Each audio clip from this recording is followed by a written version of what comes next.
So we celebrate the feast of St. Boniface today, and Boniface is my number 2 candidate for the new patron saint of England. Just for the record, my number 1 candidate is St Alban, so maybe Bishop Hudson's first episcopal act could be to recommend this to the Bishops' Conference when he gets there, and make a name for himself of moving from St George to St Alban. But that's another story. Boniface is one of the great missionaries of the Church, rightly called the Apostle of Germany. He was born in about 675, a Devon man. I was lucky enough to visit his shrine in Crediton just a couple of months ago, which you can go and visit.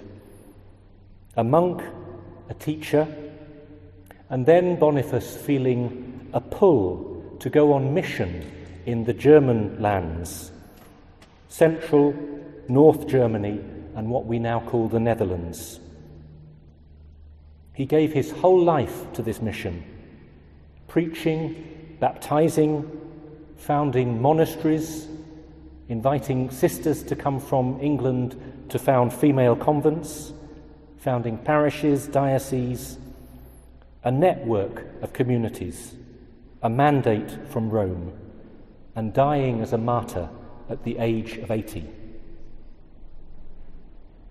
It's a gift to have the Feast of St Boniface coincide with this evening formed by the Catholic Communications Network, and us thinking of our roles as communicators in different ways.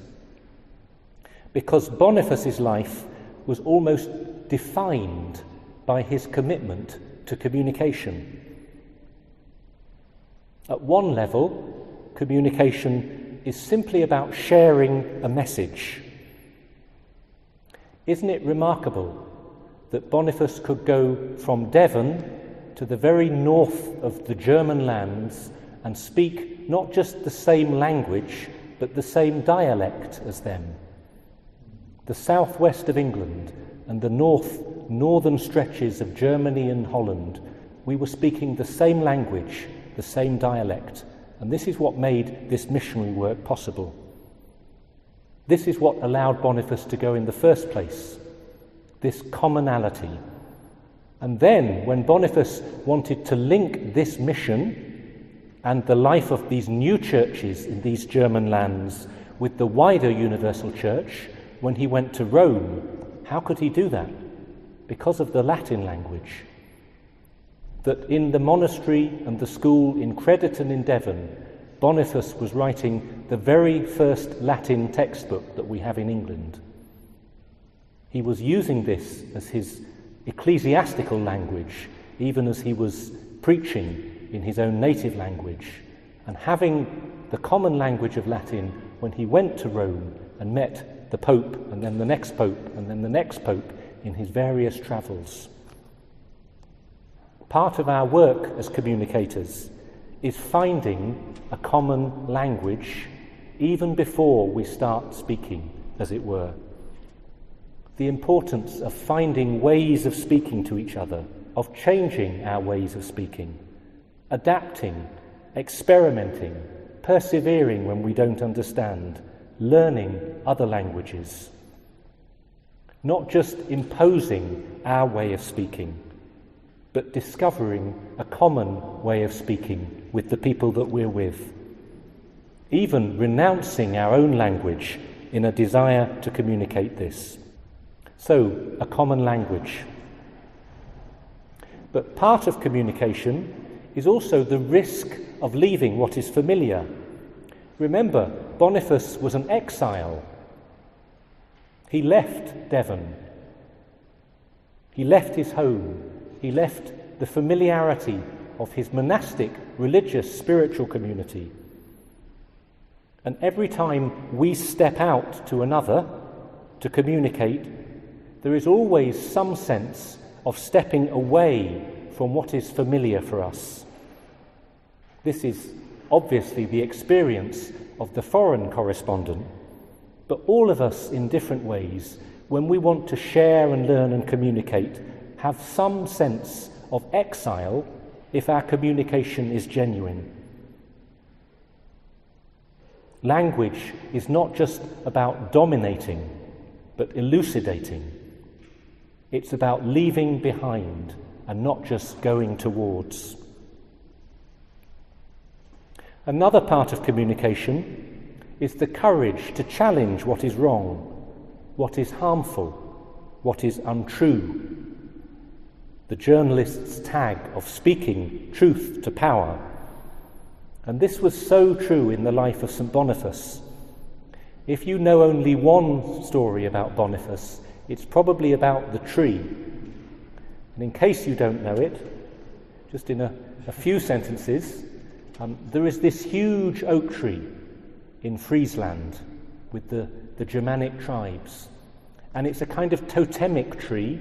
It's a source of all their fears and superstitions. And what does Boniface do?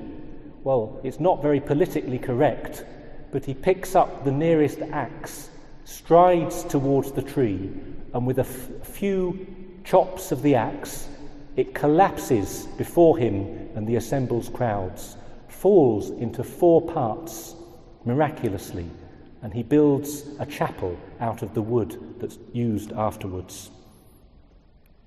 Now, you might say this is a story of violence, of one culture coming in and overcoming another. But I don't think it is really. I think it's about the courage to confront and challenge and set free. Boniface was not imposing his own strength on this tribe with an axe. Quite the opposite. In his humility, he was using the axe to set them free from the bondage that this tree and all it symbolized held over them. The lies that were keeping them in servitude. This is part of what our life is about as communicators at whatever level. And part of communication is not just about the message that we do share, it's about the fact of sharing. That by sharing ourselves, our stories, our words, our truths with others, we create a common space that didn't exist before, a common life. We sometimes forget, don't we, that the word communication, in Latin communicare, it's got the same root as the word communis, common. Every day. What is common? The ordinary stuff that we share, the bread that we break, the communion that binds us together. These are all the same words. Communication, holding in common. Sharing our words, sharing our lives, creating a space where we can be one with each other. This is what Jesus is talking about in the Gospel today.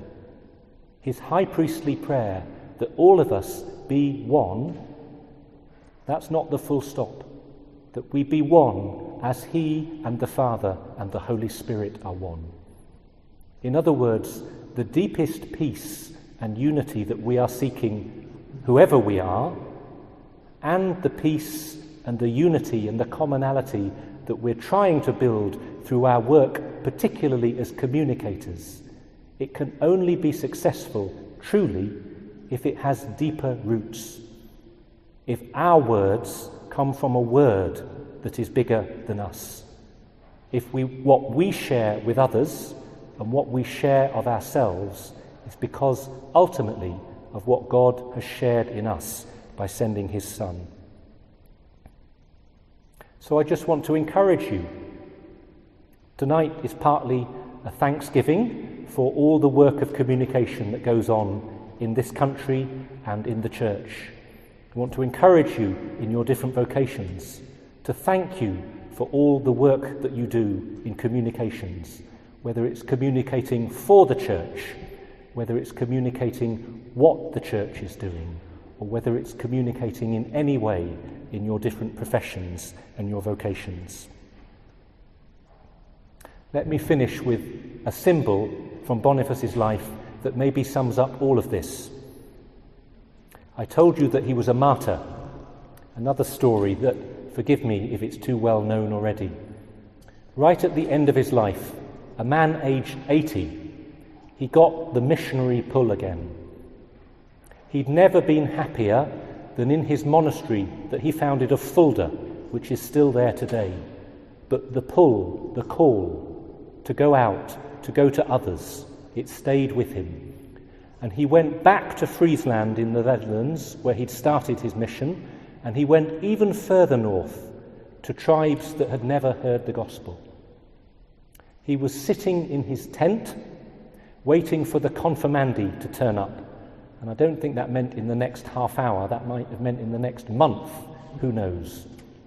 But he's there waiting, and another violent tribe comes, hearing about this missionary incursion into their lands. And his area, his tent, is overcome very quickly, and he's martyred by a sword coming down on top of him and slicing into his head and shoulder. Sorry, one or two grimaces. But the story is true. He was reading, and when he saw himself being attacked by this swordsman, his instinct, here am I with the gospel here, his instinct immediately was to hold the book that he was reading from up to protect himself. And the slice of the sword came through the book onto his body, and he fell to the floor. And isn't it remarkable that that very book is still in the monastery at Fulda today? The wooden binding of the book is cut through with the sword, and Boniface's own martyred bloodstains are still on the book today in his shrine.